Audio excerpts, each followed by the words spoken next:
right, evaluate the function when x equals -2, 0, and 1. So first of all, number 11 says g of x equals 6x. So I have three different problems here. First of all, I'm going to have g of -2. Wherever I see an x, I'm going to put a -2. So g of -2 equals 6, and then instead of the x, we'll put -2. Well, if these two are right next to each other, that means multiply. So if I multiply them, I will get -12.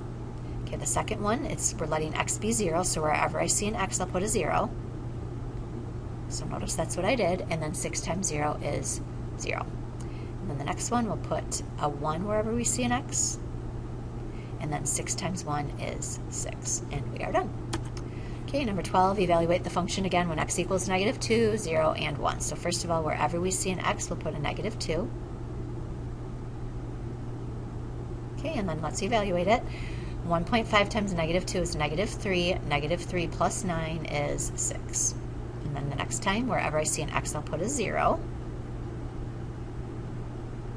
Right? 1.5 times 0 is 0. 0 plus 9 is 9. This time, wherever I see an x, I'll put a 1. And then 1.5 times 1 is 1.5. 1.5 plus 9 is 10.5. Right, number 13. Once again, evaluate the function when x equals -2, 0, and 1. Wherever I see an x, I'll put a -2. So that's all I'm doing right now. And then let's just evaluate this. For this one, the -3 times -2 is going to give me a +6. So I'm going to have 1 plus 6 minus 2. 1 plus 6 is 7. 7 minus 2 is 5. Right, the next one, I'm going to plug in a 0 wherever I see an x. Okay, here, -3 times 0 is just 0, so we're just going to have 1 minus 2, which is -1. And then the last one, wherever I see an x, I will put a 1. And then 3 times 1 is 3, so 1 minus 3, we could do leave, change, opposite. 1 plus -3 is -2. -2 minus 2 is -4. And if you're struggling with your order of operations at all, or your subtraction or whatever, you may use your calculator to help you out with those. Okay, 14. The graph shows the total cost C of a t-shirt order form from Custom Tees when you order X custom t-shirts. Custom printed, probably. All right, so here's the number of t-shirts and then the total cost.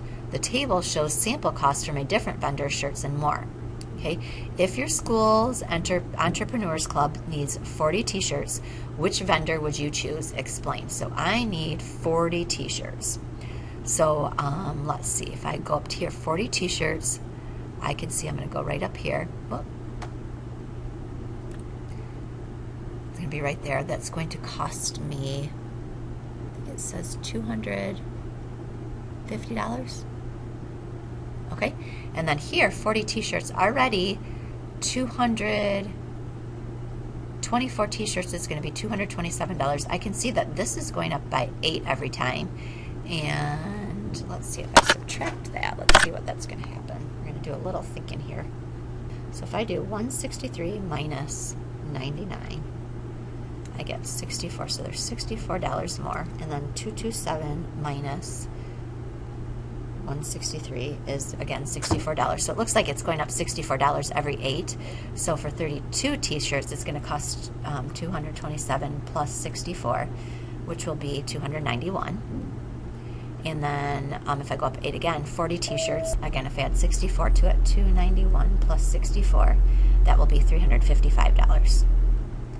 So, which vendor would I choose? I would not choose Shirts and More. I definitely would choose Custom Tees. So I would choose Custom Tees. And when it said to explain, I would say Custom Tees charges $250, while Shirts and More charges a lot more, almost over $100 more, $355. Okay, number 15, a student commutes from home to school by walking and then riding a bus. Draw a time versus speed from school graph to represent the student's commute. So if I'm talking about speed, if the speed ever turns down to 0, I'll have to go back down to the end of my graph, but let's just see what's going on. And I know walking is slower than riding a bus, so just keep that in mind when we are drawing the graph. So we have time and we have speed. So we are going to have the student is walking. So walking, I'm going to start at 0, but then if we're walking, it's not going too fast. So just kind of at a nice steady pace probably. I might even get to like a flat part. And then I'm assuming before they ride the bus, they're going to have to stop at the bus stop. So I'm going to have a stop at the bus stop. I'm going to have us stay here for a little bit because you're probably standing waiting for the bus stop.